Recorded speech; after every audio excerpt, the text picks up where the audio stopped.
兵马俑，世界8大奇迹之一。在这一群从未来过中国的西班牙独立游戏制作人心中生根发芽，最终成为一款游戏。游戏中的道家阴阳思想如何诞生？在创造千人千面的兵马俑时，团队又做出了哪些努力？怎样让五行与 BOSS 设计浑然天成？来自中国的音乐团队怎么呈现出隽永美学的音乐？今天我们就从灵感、编程、美术及音乐的制作方面，来看看这一款来自西班牙的兵马俑游戏是如何诞生的。The inspiration came when I was a little girl. I went to the Universal Expo in Lisbon. I saw for the first time in my life, the Terracotta Warriors there, and I was mesmerized. It was like, what is this? I never heard about it. And then later in life, Inaki was already working on video games. He said, do you have an idea for a game? Do you have something? And I looked at the map of the world and I saw China and I instantly remembered the Terracotta Warriors. And it's like, oh my God, I never saw a video game about them. And I think it would be a wonderful story to tell.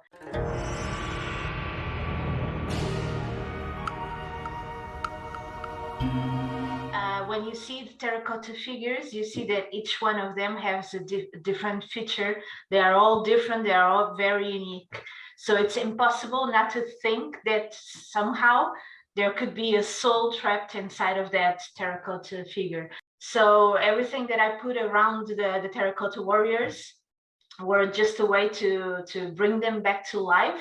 But the thing that I like the most about it, it's the changing of the worlds, where you have the Yin and Yang and all the elements that we try to connect with the Terracotta Warriors, using the water, fire, and mountains and everything. I think that's the best part for me.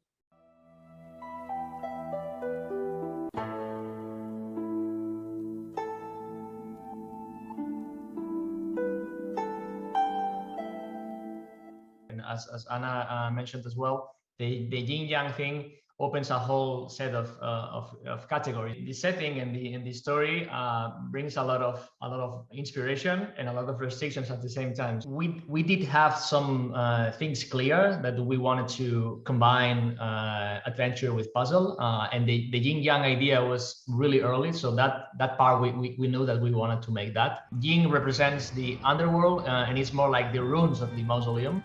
And Yang is where warriors come to life and everything goes in color and it's loud and it's open and it's completely different to Yin. No? The props and the different traps and elements, they are only active in Yang. So if you need to toggle a switch or activate that crossbow, you use your energy, you use your placement in Yin, you define your strategy. So it was the puzzle of detective work, no, or the logical thinking goes directly into Yin, where you have no danger, you're completely safe, and once you have more strategy, you can execute your strategy in Yang. It's very frequent that the player is just running, and then the player might feel very slow going back to Yin. What the game tries to tell you is that for a balanced experience, just like in Taoism, you should relax somehow. And we also knew that we didn't want to make a combat game. Let's say we haven't made a hack and slash type of game before. That's one reason. The other reason is because for Taoism itself, which embraces the action of no action, and in martial arts, you try to use energy, but you are not aggressively acting.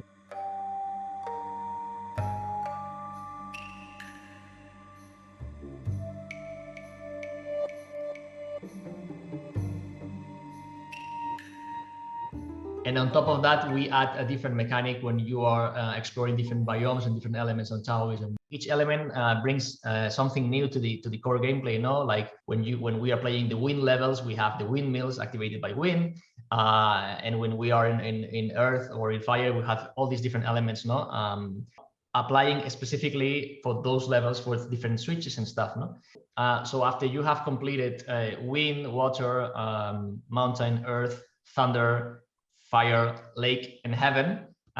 Each one of them has a different mechanic.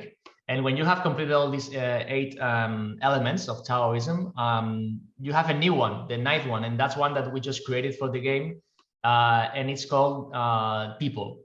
And we wanted to somehow, in a very poetic way or not explicit way, but to symbolize as well the suffering of just the normal people, because everything is about the Terracotta Warriors, no, and the soldiers, and we want to liberate the soldiers and all that stuff.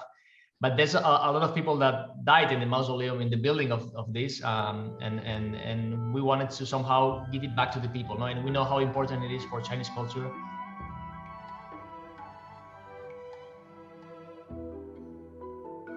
And we know we have 8,000 warriors to liberate, so they are distributed alongside the game. So in order to create these 8,000 enemies procedurally in the game, it's actually a very complex thing. And we have 6 different enemy categories. We have the light infantry, the heavy infantry, generals, kneeling archers, standing archers, and cavalry. So what we did was split the animation in different parts. Basically, we split the head and the body. So if we have 100 frames for an animation and 40 head variation and 40 body variation in these 6 different enemy categories, we have 48,000 single images that we have to export them individually. Instead of having to create 8,000 different animations for each enemy, what we do is we create just one animation that is going to function as a blueprint for all the variations. So the animation of an enemy doesn't have anything visual, it just have only events. So when the keyframe reaches a certain point in the animation, there is an event that is going to be fired, and it will tell that warrior to update itself based on that frame. And depending on the unique ID for the head and the unique ID for the body of that enemy, we know exactly which images need to pull from those big textures to create that frame of that unique soldier. Obviously, having to do 8,000 and the real terracotta figures, they are very similar. They are all different, but they are very similar. But in a small size in pixel art, you don't have that much room for change. So what we did to create the rules of procedural generation was just to have different types of eyes, different types of mustache, different types of nose and face shape. And then just change a little bit. No, we are going to change the eye separation. We're going to change the mouth position. No, it can be lower, it can be higher, and do little variations between that. No, most of them might be hard to find.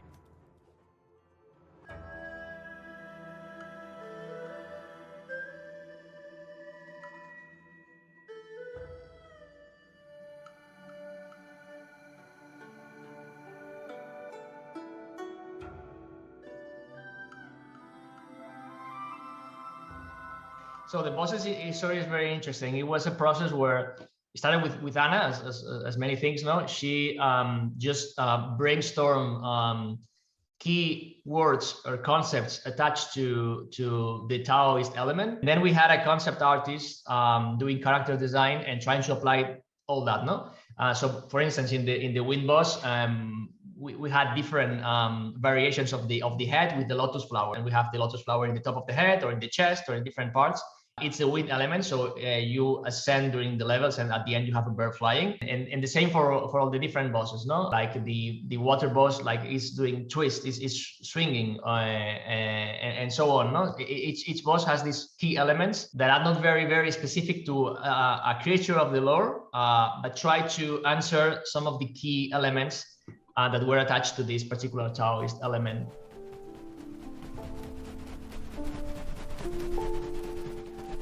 It's very known, the symbolism of the bird to fly free, and the freedom associated to a bird is very classic. This particular species of birds is the azure-winged magpie, which has a very particular distribution geographically in the world. Its population is mostly in China and in Spain, in Portugal. So it's kind of a bridge between the development and the myth, no, and the cooperation that we're trying to do with China. So it was like some sign. And one key aspect of the development was the music done by Bangor Sound. I found them, and they were more used to working in bigger games, and I was delighted by the quality of their work. And hopefully, I was able to seduce Max to work with us and his team. And it was a great experience to have this soundtrack, which is very deep, very long, with a very particular note with the yin yang of each biome and different tracks with Max and Selfar and the rest of the team. 基本上像音的话，它是比较舒缓嘛，我们可能用到比较少的配器，然后整个的音乐的线条也比较长，整个音乐的设计也会偏氛围感一些。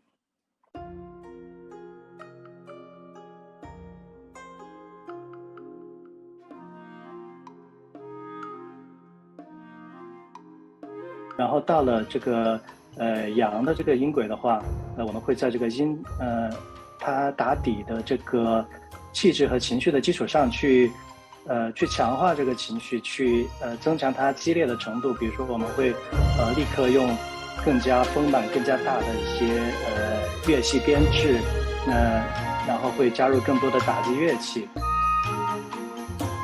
当它音轨一下切到这个从阴切到阳的时候，马上就会感受到这种氛围上的变化。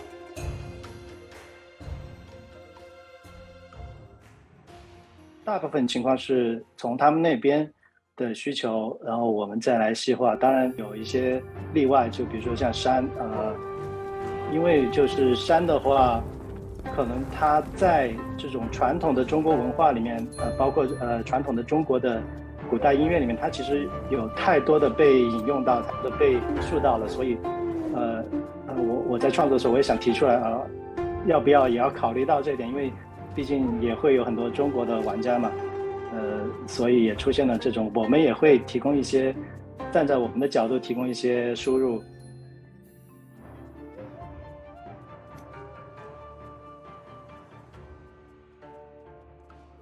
And I'm sure that we still need to probably adjust things because there's a lot of things to do. And I remember a conversation with the professor that has been giving us some advice. No, he works at Xi'an, and I don't know. Maybe there's a motif in the wall, and he can tell you, no. That motif is from Tang Dynasty.